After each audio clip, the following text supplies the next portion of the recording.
What are we demanding? Bring back our girls now and alive. What are we asking? The truth. Nothing but the truth. What do we want? Results from the rescue operation. When would we stop? Not until our girls are back and alive. When would we stop? Not without our daughters. Where are we from? Chibok. Who are we? Chibokians. What's our core value? Humanity, hope, unity, motivation, affability, nationalism, integrity, transparency, empathy, equity, discipline, sacrifice. That's what the new Nigeria stands for. The fight for the Chibok girls is the fight for the soul of Nigeria. Thank you.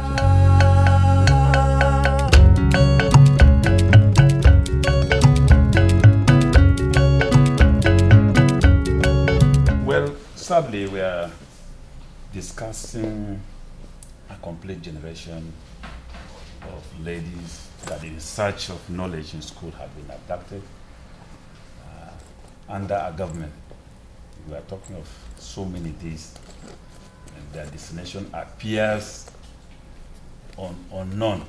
Though the Nigerian military assured us that you know where the girls are, but it's a question of the strategy of rescue. Now we've pigeonholed that argument because Cameroon, a neighboring country with less military strength than Nigeria, and within 2 days a successful rescue mission took place. So the girls as it is today remain the primary concern of every right-thinking Nigerian, that how can we sleep with our 2 eyes open when 219 schoolgirls are abducted to unknown destination.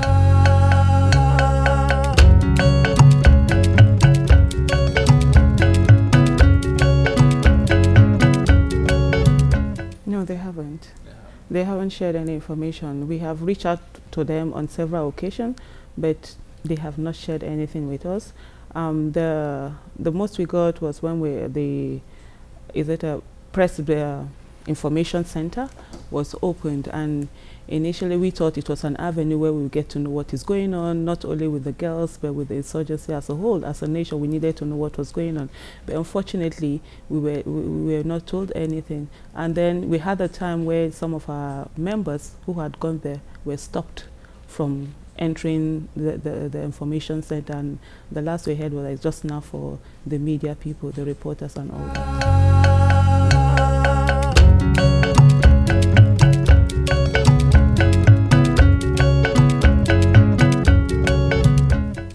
Left to me as an individual, I honestly don't. I know we have our military men out there in the field who are on a daily basis dying, being killed. So I want to believe there is some kind of thing that the government is doing, because if they were not doing anything, we wouldn't have our soldiers dying. But how well equipped are our soldiers? What's their welfare package like?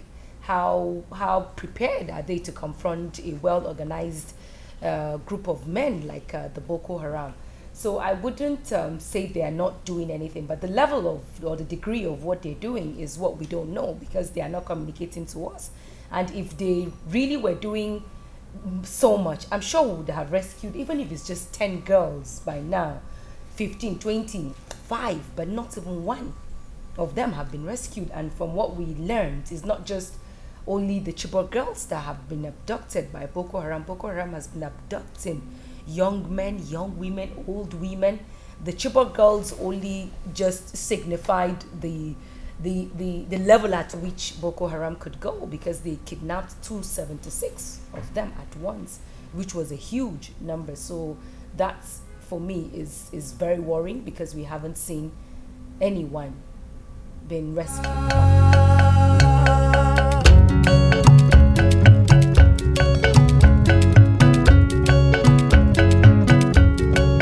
The environment with which we operate in Nigeria is quite tyrannical and oppressive. I'm aware that there was an attempt in Kaduna to mobilize over 2 million young people to gather and drum up the support for the Bring Back Our Girls. And on that fateful day, the Nigerian government mobilized warplanes and armor tanks more than what we require to rescue these girls in Sambisa and sealed up Kaduna town. And the youth leaders, some of them were picked up even before that day.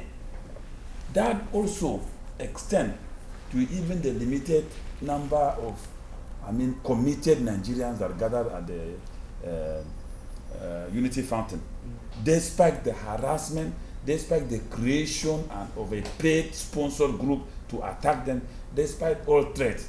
So Nigerians are even more concerned about the abduction, but the environment with which they operate, the freedom as is obtained in other democracies is not there.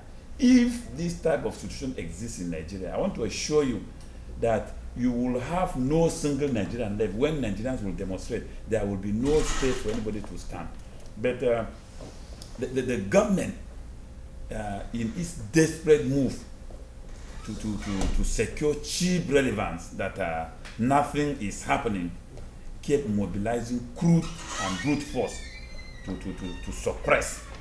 And so it will not be correct to think that there is no more support at home, but the environment is very hostile. That's why up till now, 163 days later, we still have people who will come out and say, oh, girls are not missing, this is a scam or something. That was what they heard. And then sometimes, in a place where it's not all individuals that control the media, some of the media houses say what their paid masters tell them to talk about, and then that's the narrative that was sent out. So in its own way, it affected people coming out. But indeed, people did come out to speak about the girls that are missing and the fact that nothing has been done about it. At the same time, we have to understand that Nigeria is a country where the social contract basically has broken down.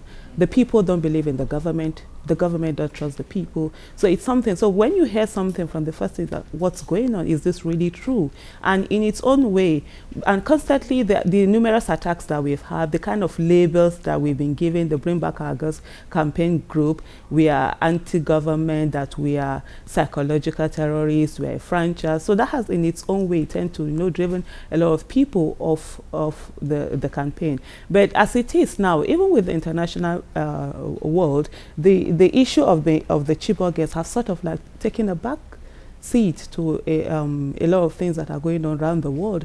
And then we have said consistently that we would not give up until the last one of them is back home and accounted for. We would not give up. And that's what we're trying to get across, that look, let the world remember that indeed there are still 219 girls that are missing. And one thing we have been grateful for is the fact that the president himself set up a committee, the Presidential Fact-Finding Committee, and they did come out with a report that indeed 276 girls were taken from their schools. 57 of them escaped on their own and came. And right now we have 219 of those girls, our girls, still missing. And if up to now the narrative, you see hear people say girls are not missing, so that tells you about the social contract.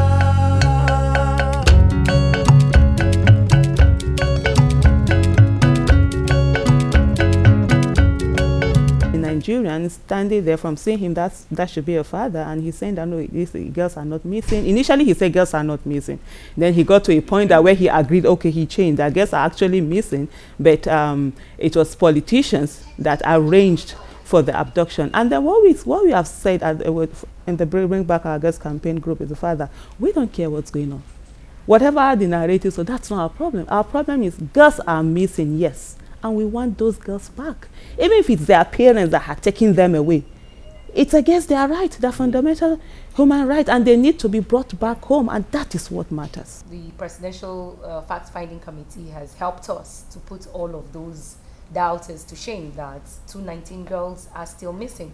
Even from what I got on Twitter a few days ago, when there was some news, I really don't know whether it was said by the defense spokesperson or the defense Twitter handle, that girls have been rescued, a few girls have been released.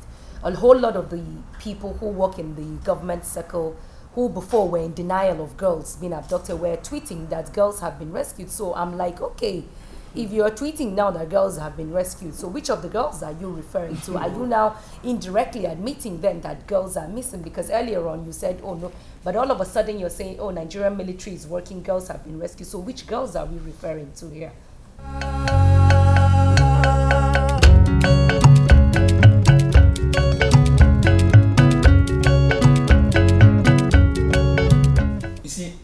The situation in Nigeria is a humanitarian crisis, a very serious crisis of a magnitude that the world must be concerned. The girls taken away and other kidnapped women constitute a complete nation, and that must be taken seriously. The psychological trauma, the crisis of disorientation is something that is on its own. We have maintained that the clueless nature of the attitude of responsibility displayed by government in Nigeria had already paved way for the world to intervene, because 160 days without any good story. The world must look at the activities of Boko Haram as having the same potency as Al-Shabaab in Syria and ISIS, Al-Shabaab in Somalia and ISIS in Syria and Iraq. Yeah. Going even by the report of the Australian negotiator, who had now in his report established contact between Boko Haram and Al-Shabaab. And Al-Shabaab has engagement with ISIS. Yeah. Therefore, the best the world can do is to consider Boko Haram as ISIS because of the network of the relationship. Very soon, we may have the problem happen. And you look at the way they behave. ISIS is declaring Amir in Iraq and Caliphate. And Boko Haram had also declared a caliphate in Nigeria and is also appointing Amir. It has displaced over 7 traditional rulers and replaced them with Amir. Boko Haram has taken over 14 local government in Borno and has also taken over about 4 to 5 local government in Adama. So Yobe. And Yobe. So the level with which they are moving and the display of might over the conventional Nigerian army that has international award of performance in Congo in the 60s, in Liberia, in Sierra Leone, and all over the world, something is amiss. And I got married to the submission of world leaders that Nigerian government is clueless. And once a government is clueless, then the international community cannot fall arms and watch the deterioration of humanitarian crisis in Nigeria. Boko Haram just didn't start yesterday. They've been in existence in Nigeria for so many years, even way before late Yaradua passed away. And we all know the history and what has led to where we are today. So the world cannot afford to fold its arms and watch Boko Haram carry out the kind of killings they're carrying out today.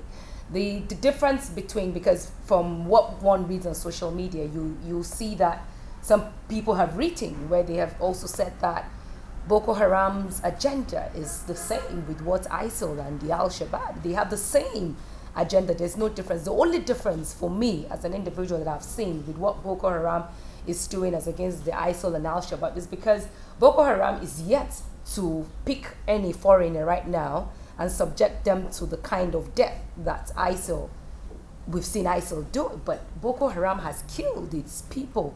They have slaughtered their own people. They slaughtered 59 boys in Federal Government College, Buninyadi. And we did nothing. As a nation, we moved on, we partied, we danced away. Till tomorrow, we're still dancing on the graves of people whom Boko Haram have killed in their tons and numbers. So much of a bomb blast attack that we don't even have names of those victims. Everybody today, plus you and I back home, where statistics, should any unfortunate thing happen to us, will become numbers, will just be mere numbers. Oh, 20 people died in a bomb blast, 50 people died in a bomb blast. There will be no names attached. So the magnitude of what Boko Haram is doing to its people is huge. So the world cannot afford. Today we use this stage to call on the world and the attention of the world leaders that the way they are focusing their attention on ISIL and Al-Shabaab, they should please do the same for us back home, because Nigerians are dying in their numbers, and terrorist attack to one is terrorist attack to all. So we need that attention also to be given to Boko Haram, and the kind of treatments that they are giving to the ISIL and stuff should be focused to on Nigeria. It's very important. Before the abduction of 276 Chibok girls, abduction had taken place. We did nothing. 20 were abducted. We did nothing. 59 boys were slaughtered in their school. We did nothing. 276 girls were abducted. We equally did nothing. And then it emboldened the enemy, and they decided to do more. Now they are taking over towns, territories. A lot of things are going on, and we need to come out. The world needs to come out and address the issue. Nigerians are dying. We are living in fear. A situation whereby you can't take your child to the market because you're scared that something would happen.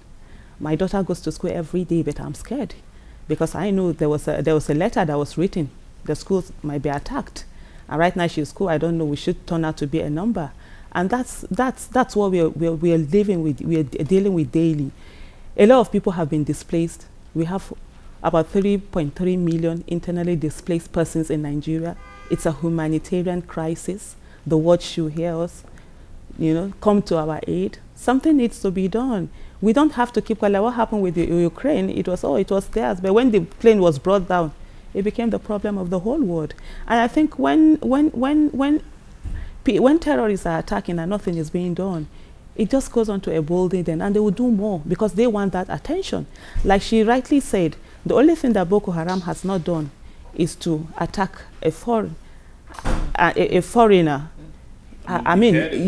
Behead a foreigner. Yes, but even the German. Yeah. So is the world waiting until that happens before they will come out and speak? I mean, we don't need to wait for that to happen. Anything that it's wrong, it's wrong. Like she said, terrorist attack to one is terrorist attack to all. Injustice to one is injustice to all. The fact is that over there we're practically like walking corpses. Because yesterday's survivors are today's victims. So what happens tomorrow's attack? Who will be the victim? We want to thank you for coming.